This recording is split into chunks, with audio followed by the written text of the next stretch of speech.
With a clamour of bells that set the swallows soaring, the festival of summer came to the city Omelas, bright-towered by the sea. The riggings of the boats in harbour sparkled with flags. In the streets between houses with red roofs and painted walls, between old moss-grown gardens and under avenues of trees, past great parks and public buildings, processions moved. Some were decorous, old people in long stiff robes of mauve and grey, grave master workmen, quiet, merry women carrying their babies and chatting as they walked. In other streets the music beat faster, a shimmering of gong and tambourine, and the people went dancing. The procession was a dance. Children dodged in and out, their high calls rising like the swallows crossing flights over the music and the singing. All the processions wound towards the north side of the city, where on the great water meadow called the Green Fields, boys and girls, naked in the bright air, with mud-stained feet and ankles and long, lithe arms, exercised their restive horses before the race. The horses wore no gear at all but a halter without bit. Their manes were braided with streamers of silver, gold, and green. They flared their nostrils and pranced and boasted to one another. They were vastly excited, the horse being the only animal who has adopted our ceremonies as his own. Far off to the north and west the mountains stood up half encircling Omelas on her bay. The air of morning was so clear that the snow still crowning the 18 peaks burned with white gold fire across the miles of sunlit air under the dark blue of the sky. There was just enough wind to make the banners that marked the racecourse snap and flutter now and then. In the silence of the broad green meadows one could hear the music winding through the city streets, farther and nearer and ever approaching, a cheerful, faint sweetness of the air that from time to time trembled and gathered together and broke out into the great joyous clanging of the bells. Joyous! How is one to tell about joy? How describe the citizens of Omelas? They were not simple folk, you see, though they were happy. But we do not say the words of cheer much any more. All smiles have become archaic.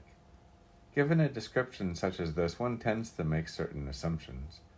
Given a description such as this, one tends to look next for the king, mounted on a splendid stallion and surrounded by his noble knights, or perhaps in a golden litter borne by great muscled slaves. They were not barbarians. I do not know the laws and rules of their society, but I suspect that they were singularly few. As they did without monarchy and slavery, so they also got on without the stock exchange, the advertisement, the secret police, and the bomb. Yet I repeat that these were not simple folk, not dulcet shepherds, noble savages, bland utopians. They were not less complex than us.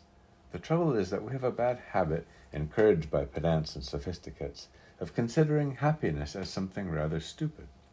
Only pain is intellectual, only evil interesting. This is the treason of the artist, a refusal to admit the banality of evil and the terrible boredom of pain. If you can't lick 'em, join 'em. If it hurts, repeat it. But to praise despair is to condemn delight, to embrace violence is to lose hold of everything else. We have almost lost hold. We can no longer describe a happy man, nor make any celebration of joy. How can I tell you about the people of Omelas? They were not naive and happy children, though their children were, in fact, happy. They were mature, intelligent, passionate adults whose lives were not wretched. Oh, miracle! But I wish I could describe it better. I wish I could convince you. Omelas sounds in my words like a city in a fairy tale, long ago and far away, once upon a time. Perhaps it would be best if you imagined it as your own fancy bids, assuming it will rise to the occasion. For certainty, I cannot suit you all. For instance, how about technology? I think that there would be no cars or helicopters in and above the streets. This follows from the fact that the people of Omelas are happy people. Happiness is based on a just discrimination of what is necessary, what is neither necessary nor destructive, and what is destructive. In the middle category, however, that of the unnecessary but undestructive, that of comfort, luxury, exuberance, etc., they could perfectly well have central heating, subway trains, washing machines, and all kinds of marvelous devices not yet invented here, floating light sources, fuel-less power, a cure for their common cold. Or they could have none of that. It doesn't matter, as you like it. I incline to think that people from towns up and down the coast have been coming into Omelas during the last days before the festival on very fast little trains and double-deck trams, and that the train station of Omelas is actually the handsomest building in town, though plainer than the magnificent farmer's market. But even granted trains, I fear that Omelas so far strikes some of you as goody-goody. Smiles, bells, parades, horses, bleh. If so, please add an orgy. If an orgy would help, don't hesitate. Let us not, however, have temples from which issue beautiful nude priests and priestesses already half in ecstasy and ready to copulate with any man or woman, lover or stranger, who desires union with the deep godhead of the blood, although that was my first idea. But really, it would be better not to have any temples in Omelas, at least not manned temples. Religion, yes. Clergy, no. Surely the beautiful nudes can just wander about, offering themselves like divine soufflés to the hunger of the needy and the rapture of the flesh. Let them join the processions. Let tambourines be struck above the copulations, and the glory of desire be proclaimed upon the gongs, and, a not unimportant point, let the offspring of these delightful rituals be beloved and looked after by all. One thing I know there is none of in Omelas is guilt. But what else should there be? I thought at first there were no drugs, but that is puritanical.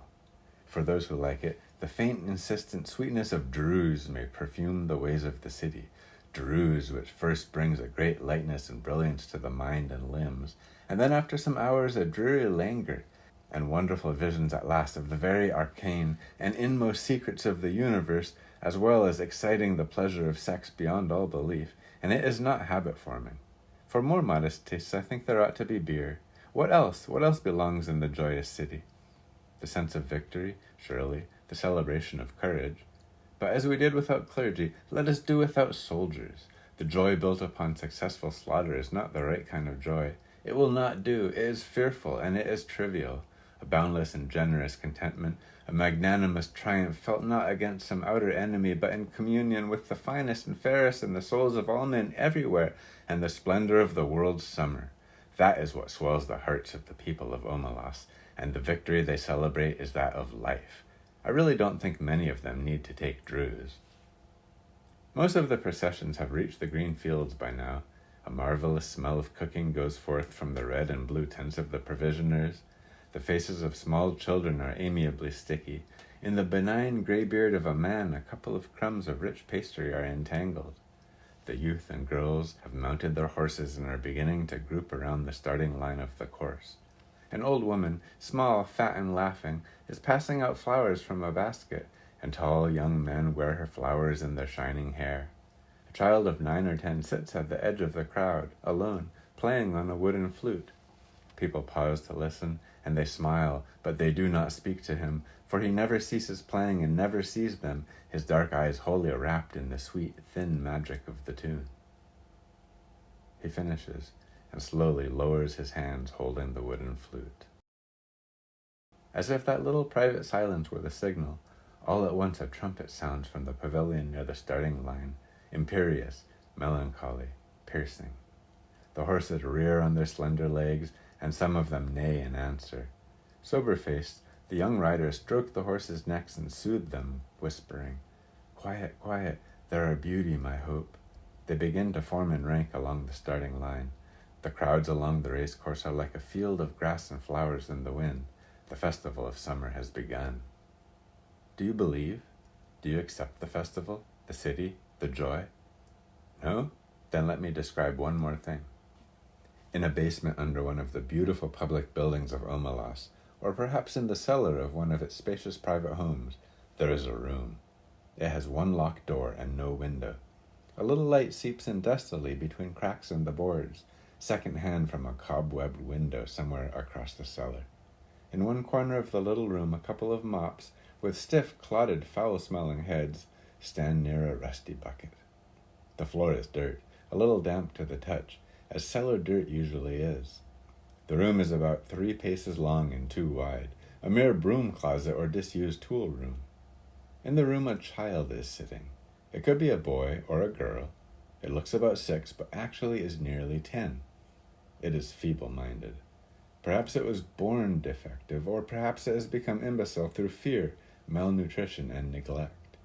It picks its nose and occasionally fumbles vaguely with its toes or genitals, as it sits hunched in the corner farthest from the bucket and the two mops. It is afraid of the mops. It finds them horrible. It shuts its eyes, but it knows the mops are still standing there. And the door is locked, and nobody will come. The door is always locked, and nobody ever comes, except that sometimes the child has no understanding of time or interval. Sometimes the door rattles terribly and opens, and a person or several people are there. One of them may come in and kick the child to make it stand up. The others never come close, but peer in at it with frightened, disgusted eyes. The food bowl and the water jug are hastily filled. The door is locked, the eyes disappear. The people at the door never say anything, but the child, who has not always lived in the tool room and can remember sunlight and its mother's voice, sometimes speaks. "I will be good," it says. "Please let me out. I will be good." They never answer. The child used to scream for help at night and cry a good deal, but now it only makes a kind of whining, and it speaks less and less often. It is so thin there are no calves to its legs. Its belly protrudes. It lives on a half bowl of cornmeal and grease a day. It is naked. Its buttocks and thighs are a mass of festered sores as it sits in its own excrement continually. They all know it is there, all the people of Omelas. Some of them have come to see it. Others are content merely to know it is there. They all know that it has to be there. Some of them understand why, and some do not, but they all understand that their happiness, the beauty of their city, the tenderness of their friendships, the health of their children, the wisdom of their scholars, the skill of their makers, even the abundance of their harvest and the kindly weathers of their skies, depend wholly on this child's abominable misery. This is usually explained to children when they are between 8 and 12, whenever they seem capable of understanding, and most of those who come to see the child are young people, though often enough an adult comes, or comes back, to see the child. No matter how well the matter has been explained to them, these young spectators are always shocked and sickened at the sight. They feel disgust, which they had thought themselves superior to. They feel anger, outrage, impotence, despite all the explanations. They would like to do something for the child, but there is nothing they can do. If the child were brought up into the sunlight out of that vile place, if it were cleaned and fed and comforted, that would be a good thing indeed. But if it were done, in that day and hour all the prosperity and beauty and delight of Omelas would wither and be destroyed. Those are the terms. To exchange all the goodness and grace of every life in Omelas for that single, small improvement, to throw away the happiness of thousands for the chance of the happiness of one, that would be to let guilt within the walls indeed. The terms are strict and absolute. There may not even be a kind word spoken to the child. Often the young people go home in tears, or in a tearless rage, when they have seen the child and faced this terrible paradox. They may brood over it for weeks or years. But as time goes on, they begin to realize that even if the child could be released, it would not get much good of its freedom. A little vague pleasure of warmth and food, no doubt, but little more. It is too degraded and imbecile to know any real joy. It has been afraid too long ever to be free of fear. Its habits are too uncouth for it to respond to humane treatment. Indeed, after so long it would probably be wretched without walls about it to protect it, and darkness for its eyes, and its own excrement to sit in. Their tears at the bitter injustice dry when they begin to perceive the terrible justice of reality, and to accept it. Yet it is their tears and anger, the trying of their generosity and the acceptance of their helplessness, which are perhaps the true source of the splendor of their lives. Theirs is no vapid, irresponsible happiness. They know that they, like the child, are not free. They know compassion. It is the existence of the child, and their knowledge of its existence, that makes possible the nobility of their architecture, the poignancy of their music, the profundity of their science. It is because of the child that they are so gentle with children.